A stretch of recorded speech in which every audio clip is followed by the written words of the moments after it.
This is fascinating. In the wake of the horrific assassination of Charlie Kirk, you had Pam Bondi come out and say, essentially, this will be the justification to clamp down on free speech and to, from the government standpoint, not just social media platforms, which is completely different, but the government to, I guess, prosecute, quote unquote, hate speech.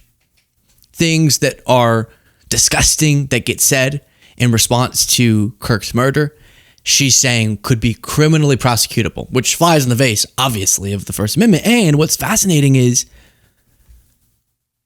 right-wingers, former friends or, friends of Charlie Kirk's are themselves going, what is the Trump administration talking about here? So let me show you the clip of Bondi, and they'll show you Tucker Carlson, you have Matt Walsh, and just a lot of MAGA figures themselves up in arms that Bondi would suggest this. There's free speech and then there's hate speech. And there is no place, especially now, especially after what happened to Charlie, in our society. Do you see more law enforcement going after these groups who are using hate speech and putting cuffs on people so we show them that some action is better than no action? We will absolutely target you, go after you if you are targeting anyone with hate speech, anything. And that's across the aisle. So it shifts from a rational, heartfelt response to what was done to Charlie Kirk to we're going to put people in cuffs for saying mean things. And then she's trying to appeal to all of us. Hey, y'all used to talk about hate speech.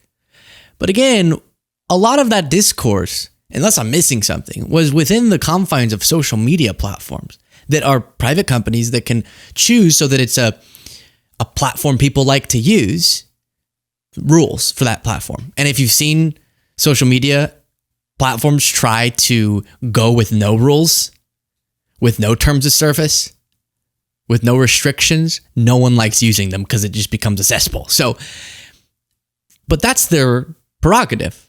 That's their free speech, right? As a company owning this platform. But she is the attorney general. And so again, to their credit, even Tucker Carlson here, who is one of the people I dislike more than almost anyone else, is saying this would be horrible and not in the interest of Charlie Kirk's approach to this issue. You hope that. You hope that Charlie Kirk's death won't be used by a group we now call bad actors to create a society that was the opposite of the one he worked to build. You hope that. You hope that a year from now, the turmoil we're seeing in the aftermath of his murder won't be leveraged to bring hate speech laws to this country. And trust me, if it is, if that does happen, there is never a more justified moment for civil disobedience than that, ever. And there never will be. Because if they can tell you what to say, they're telling you what to think. There is nothing they can't do to you because they don't consider you human. They don't believe you have a soul. A human being with a soul, a free man, has a right to say what he believes, not to hurt other people, but to express his views. So that's stunning. A massive break with what she just said there. Then you have friend of Kirk and prominent conservative Matt Walsh saying between this hate speech nonsense and Epstein, Pam Bondi has committed two of the most egregious errors we've ever seen from an attorney general. How many seismic F-ups will Trump permit her before he cuts her loose?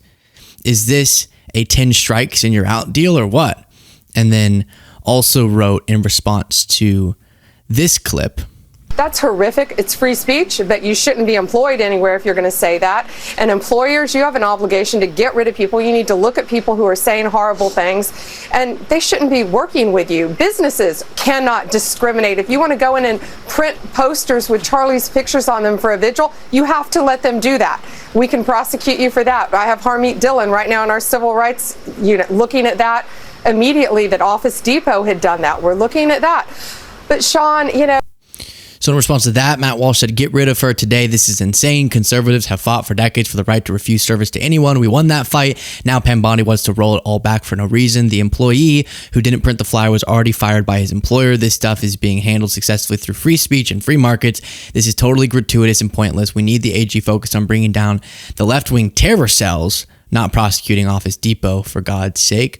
So the left-wing terror cells, now we're back drifting into the territory we've addressed a bunch. Right now, just trying to focus on a more positive unity. We're unified on, wait, you're going to prosecute people for mean stuff? However horrendous the things are that people are saying. And I've called out examples in all sorts of directions of, for speech, using my speech that I didn't like. The solution's not criminal prosecutions. There are a lot of repercussions in our world to speech. One of them shouldn't be that you're put in jail unless you're like, I'm using my speech to hire a hitman. Go be a hitman. Like, now, why you can't call that speech? That's more of a conspiracy, right? Or fire, and a bunch of people get hurt. There's exceptions for sure, but just being really mean or a bad person is not one of them. And even many of Trump's supporters are getting that. Some of them are taking a different approach. We want, and I actually saw Laura Loomer echoed this too, a Trump dictatorship in response. Which, I'm going to keep saying this, and it is, the correct stance is being opposed to violence and wanting to minimize it. How on earth do you think a violent dictatorship, which is the only kind, is the solution? Ali Alexander said this.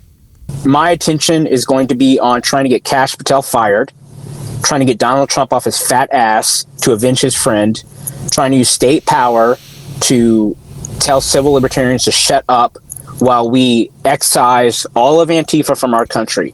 I think 500,000 people need to be arrested, tried, and possibly killed if they're convicted for treason or something like that.